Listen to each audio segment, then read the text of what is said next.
Passion, drive, and patience. The formula for winning championships is also what keeps your ride or die alive. eBay Motors has everything you need to maintain your vehicle and level it up to peak performance. Superchargers, roof racks, exhaust kits, LED headlights, and more. Whether you're into speed, power, or style, eBay Motors has you covered. With over 122 million parts for your number one ride or die, you'll always find exactly what you're looking for. And with eBay Guaranteed Fit, your part is guaranteed to fit your ride every time or your money back. Because with eBay Motors, you're burning rubber, not cash. With all the parts you need at the prices you want, it's easy to make your car the MVP and bring home huge wins. Keep your ride or die alive at ebaymotors.com. Eligible items only. Exclusions apply. See ebaymotors.com. Every team, every topic, everywhere. This is Believe. Welcome back to the Jello Jiggling podcast. And damn, what a depressing one it is. The season is officially over for the Los Angeles Lakers, with the team falling short against the defending champs in Game 5. Despite all the positivity after Game 4's win and, excuse me, still under the weather, which sucks on a podcast. But anyway, going into Game 5, they had some momentum.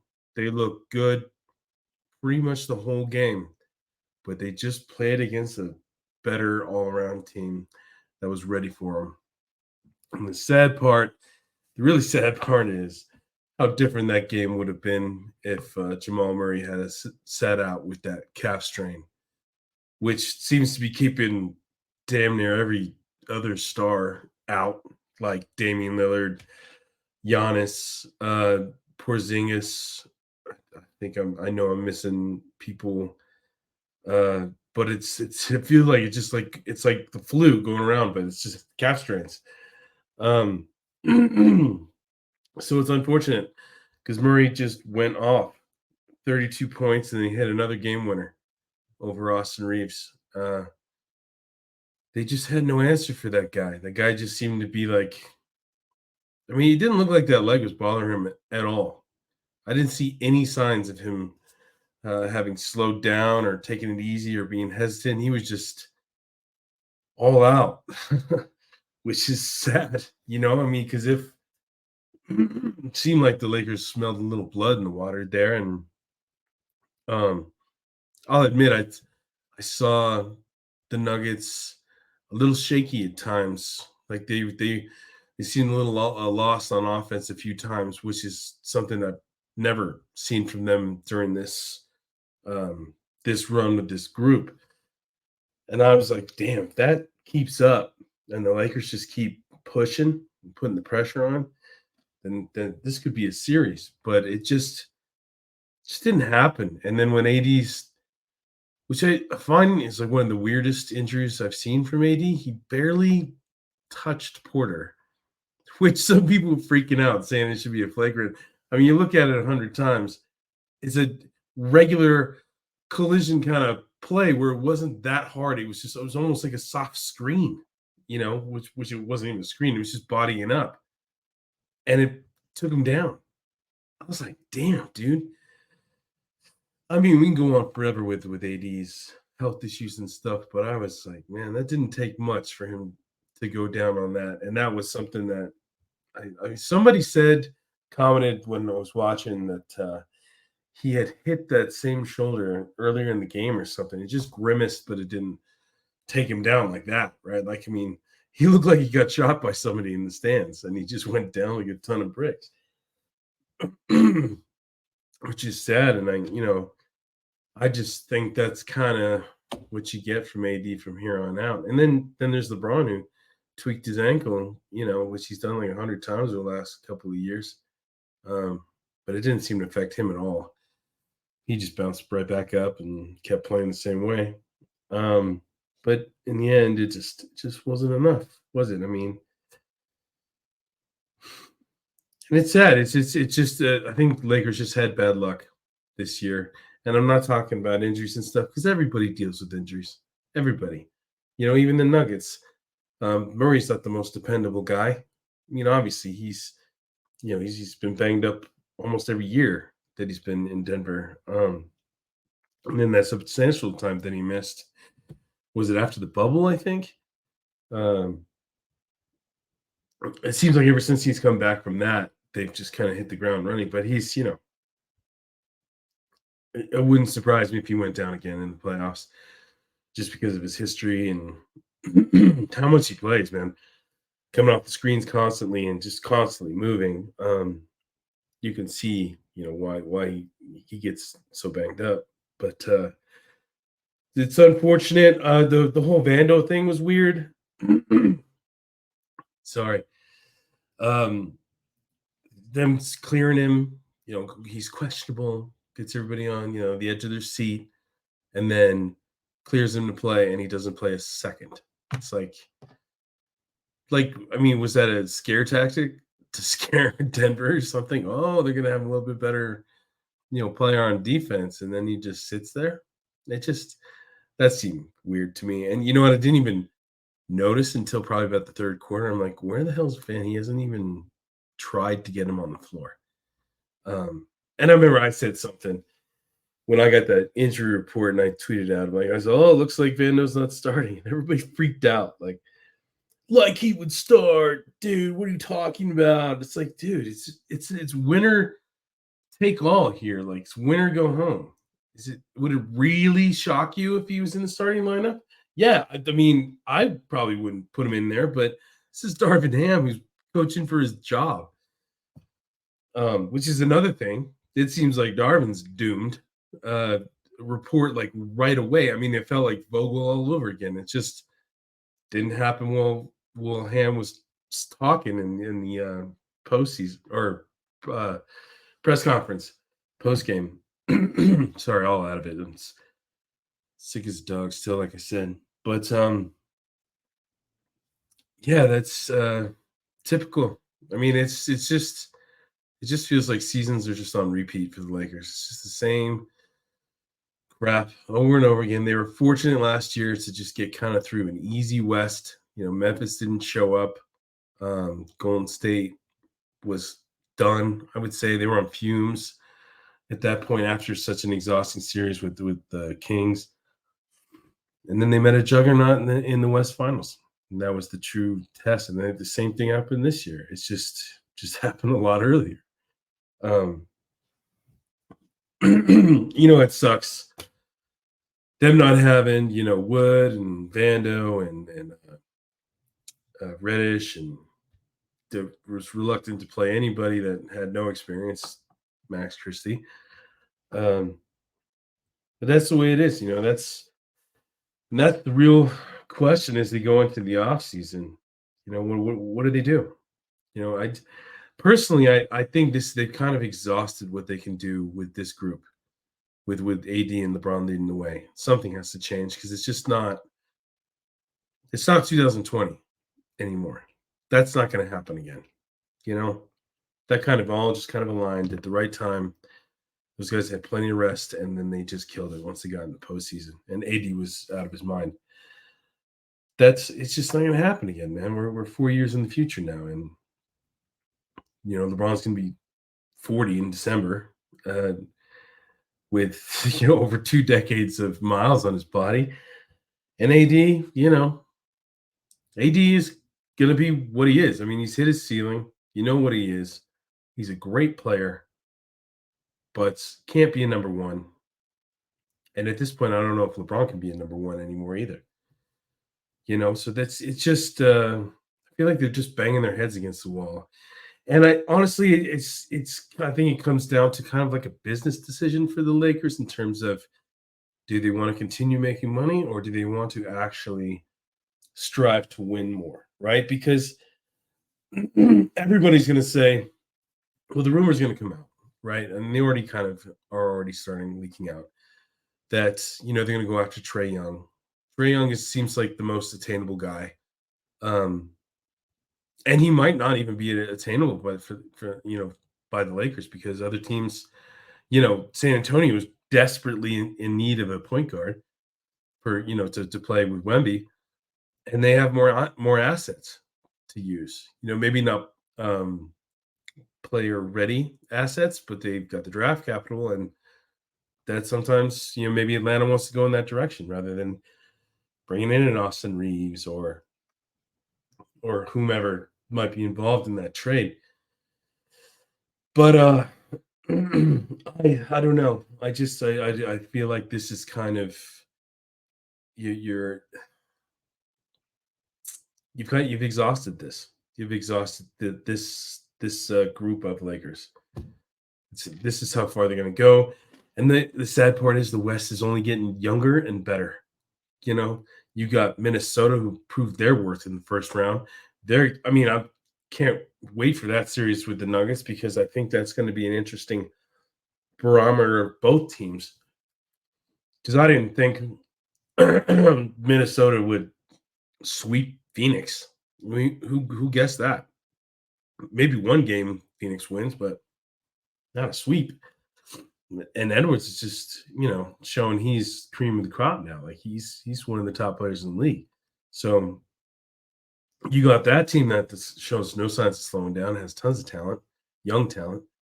And then OKC, who smoked the Pelicans, which I think that was pretty obvious, but people have been doubting them too. And Dallas, who seems to be on the come up. But then we'll see, if they can get past the Clippers. The Clippers are just the Clippers, right? Like, well, it's all about Kawhi and waiting for Kawhi and whether or not Kawhi is going to be healthy. It's like, what a joke. Kawhi Leonard he's done in terms of being a primetime player and a franchise player. I mean, he's a number 2 now or 3. Can't depend on the guy. Like it's every single year, it's the same thing. Like, oh, we don't know if he's going to be ready. Like, really? Seriously? I'd move on from that dude, but I don't really give a crap what they do. I'm sure none of you guys do either. But the Lakers face a ton of questions, and then there was LeBron's, expected vague press conference, right, where he didn't want to commit to anything. And I guess that's the smart move in terms of leverage. Like if you say, oh yeah, I'm coming back no matter what, then, all that speculation, attention, and leverage is gone. And then you look like a jackass if you leave. But I honestly don't know what the hell he's going to do. I for the first time ever, I actually kind of believe him. I think I believe him in terms of not knowing what he's going to do, because he's got a huge decision to make on June 29th. I think it's inevitable he's opting out. It doesn't make any sense to opt in for 1 year. And unless he's made the decision, I'm going 1 year all in and that's it. And I'm done. But I don't see him doing that. But then again, LeBron has to be thinking, I probably can't win another one here in LA. I need a younger team. I need a more well-balanced team. So maybe he's thinking, it just depends on what his priorities are. Is his priority to win another one and then kind of change the GOAT debate? Or, it seems like even his goal to play with his son seems to have taken a backseat too. He says that's no longer a priority. And that's fine. I think that's easier to accomplish, right? Like, because say he goes undrafted like Austin Reeves did, and the Lakers just can sign him as an undrafted free agent. He doesn't have to get drafted, right? I think a lot of people are not thinking that way. He could just go undrafted and then get signed, and then it's literally his choice for who he signs with. So he's gonna sign with the team, that his dad's playing on. You would think, anyway, unless Bronny's just got a whole other mindset and hasn't been able to, express that because his dad's always stealing the spotlight when it comes to him. But this offseason is going to be nuts. I've covered this team for a very long time, and every offseason is pretty crazy, even if the team sucks, for lack of a better word. It's always there's always something. There's always some intrigue. There's always some big name player that they're targeting. There's always get this, go get this. Like, there's scenarios planned out. The team just gets so much attention that it's it's just drama regardless. But that's a good thing, and that's why it makes it so interesting. That's why the Lakers are so interesting every year. That's why they get so much coverage, because it's Hollywood. And they got such a 17 banners hanging up there at Staples, not crypto. So I'm kind of looking forward to it, but I'm kind of not, because I'm gonna. It's the kind of thing where, like, the news can break at any moment, and you kind of on call all day, every day, and that sucks. If anybody's done this before, knows that feeling. Like, drop of the hat, you're at a restaurant, or you got plans for the weekend, and it's like, oh well, so and so says he wants to play here, or this is gonna happen, and that's gonna happen. It's like, drop everything. It's not as bad as it used to, because it's a little different now, especially with social media, but it's still kind of a pain in the ass to schedule your life. Anyway, enough about me. I don't like you guys care, and I don't blame you. Excuse me. And then there's D'Lo. He has a player option too, I believe, which he's opting out of. Come on. Player options, they never opt in unless they're desperate, right? Unless it's like, I know if I opt out, I'm not going to get any offers, right? So I think D'Lo knows he's done enough to prove his worth and get another deal somewhere else, or get an offer to where the Lakers have to top it. I don't know what the Lakers are thinking with him. They could be off him. Like, they could be like, oh, hey, look, we don't give a crap what you do unless you opt in, right? And then we'll probably trade you. If they are intent on getting another guard, Trae Young, Donovan Mitchell, or if another guy just kind of appears out of nowhere, which will probably always happens once teams start to flame out in the playoffs. All of a sudden this guy's available, that guy's available, or they're unhappy or whatever. So who knows? But I mean, I wouldn't totally count on him coming back, because do you want him back? I mean, he did play a little bit better than he did last year in the playoffs, but he still had that over that one game, and that's kind of enough for me to be like, dude, this guy's extreme hot and cold, right? And even when he's hot, he's not like 40-point hot, 30-point hot. He's 21, 20, 18, you know what I mean? 15. That's not enough, It's like, look, Denver, for example, they have those three guys that they can lean on every single night: Jokic, Murray, Michael Porter Jr. Those guys killed it every single game, every single night. And I know Porter can be streaky, but he wasn't in this series, right? And he wasn't as much last year. So you count on those guys. And then you got those other guys that step up. Aaron Gordon, who rebounds every damn ball, it seems like. KCP, and then they got the young guys like I always say his name, or Chris Braun, or whatever. Just these kind of role players. Even Reggie Jackson hit a few shots. But it's just such a well put together team, and everybody knows their role. Whereas Lakers, it's just kind of all over the place. You don't know what the hell you're getting from Rui. You don't know what you're getting from D'Lo. You don't know what you're getting from Austin Reeves anymore. I mean, he came up with a few big shots in this last game, but he wasn't incredibly dependable either. It just felt like a mess, And if you can't just depend on two superstars to get it done, and everybody else, shits the bed, like Darvin Ham famously said about a starter starting the season, which I think he was referring to either Reeves or D'Lo, right? But anyway, I mean, I think if you look at history with this team, and when they do have stars, they do want to hold on to them, until they break down like Kobe did in the end. Um, so I wouldn't be surprised, they throw the bank at LeBron because they're gonna make hand over fist with him still. They've already got AD under contract. Reeves is under contract, so that makes him tradable. Um,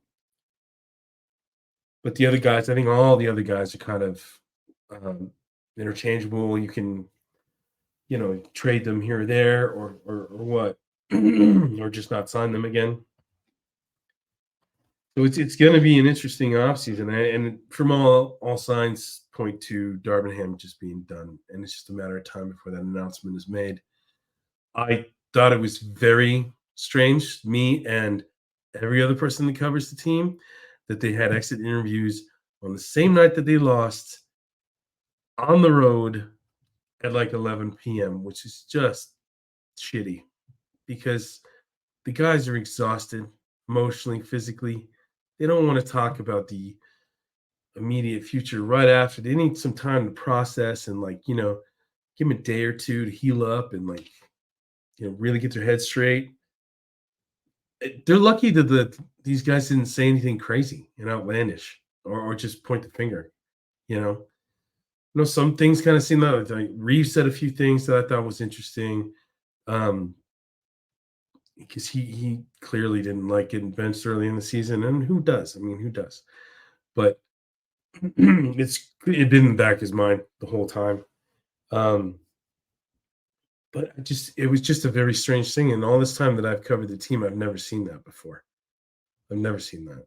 They always give him a day or the day after, to rest or whatever, and then they bring them all in, and it's usually a 2-day process, because there's so many players on the team. But no, I just thought it was so strange. I don't know if that was to keep everybody kind of on their toes and if they had some immediate plans to Ham. I don't know. Just the way the team is functioning right now is very odd. And I'm not the only one that thinks this. But then there's rumors, is Phil Handy next? I wouldn't mind. I love Phil Handy. I think that thing is, though, I don't know if he's a great number one coach. You know what I mean? I don't know if he's just a player's guy.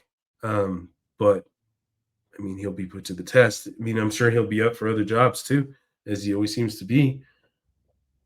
And he might be tired of this whole shit show. He might be like, I'm done, man. This is just too much to handle, even as an assistant. But we'll see. I mean, I wouldn't mind. I wouldn't hate that. But I don't know if there is a right guy out there. I really don't. There's no star coach. It's. I feel like that's kind of a dying thing these days.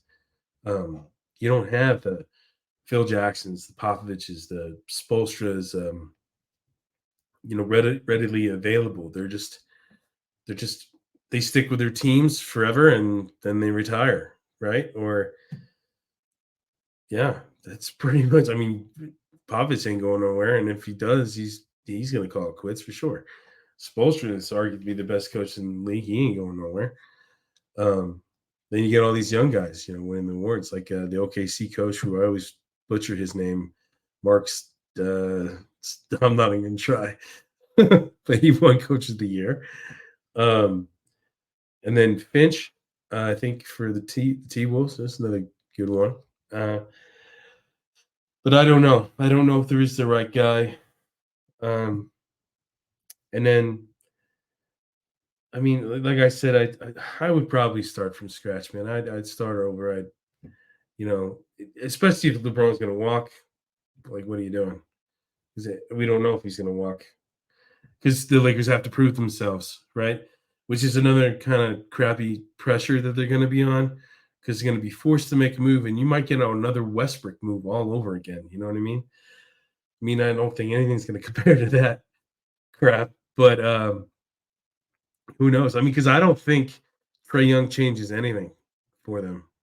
It just gets you younger at point, and a guy, who can score 40 points on any given night, but I just don't see how he moves the needle at all, man. He's a lackluster defender. He's not a winner. He hasn't proven that in Atlanta.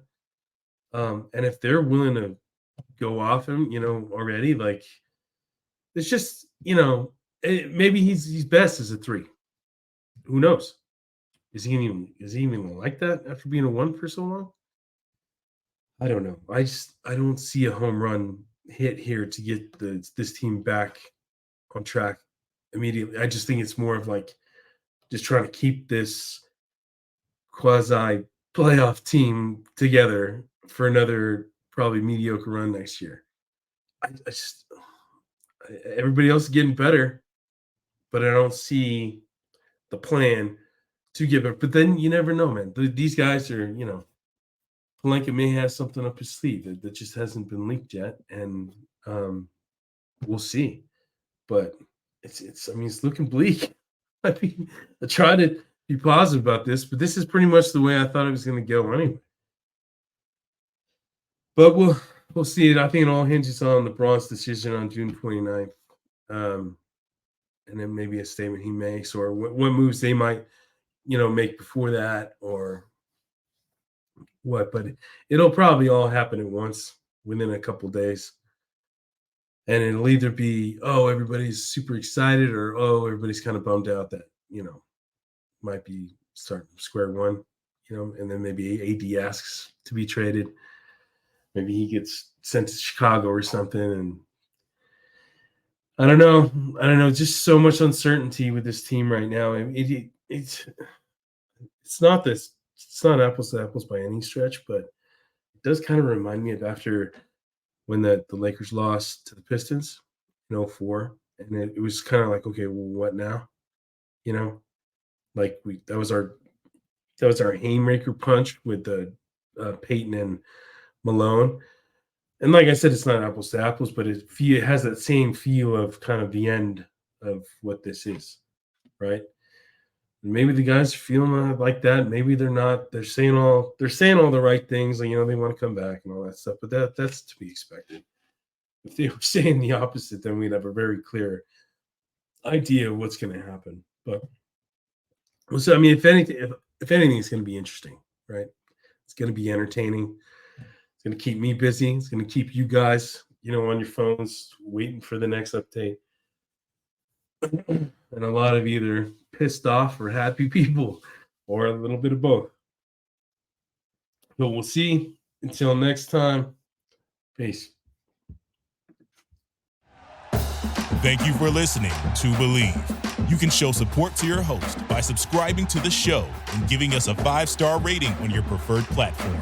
Check us out at Believe.com and search for BLEAV on YouTube.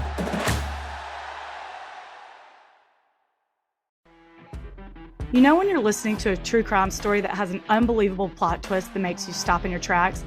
That's what our podcast, People Are the Worst, brings you with each episode. I'm Rachel. And I'm Rebecca. We're identical twins who love true crime cases that make you say, didn't see that coming, and we hate the people responsible for them. Listen to People Are the Worst now on Apple, Spotify, or wherever you get your podcasts.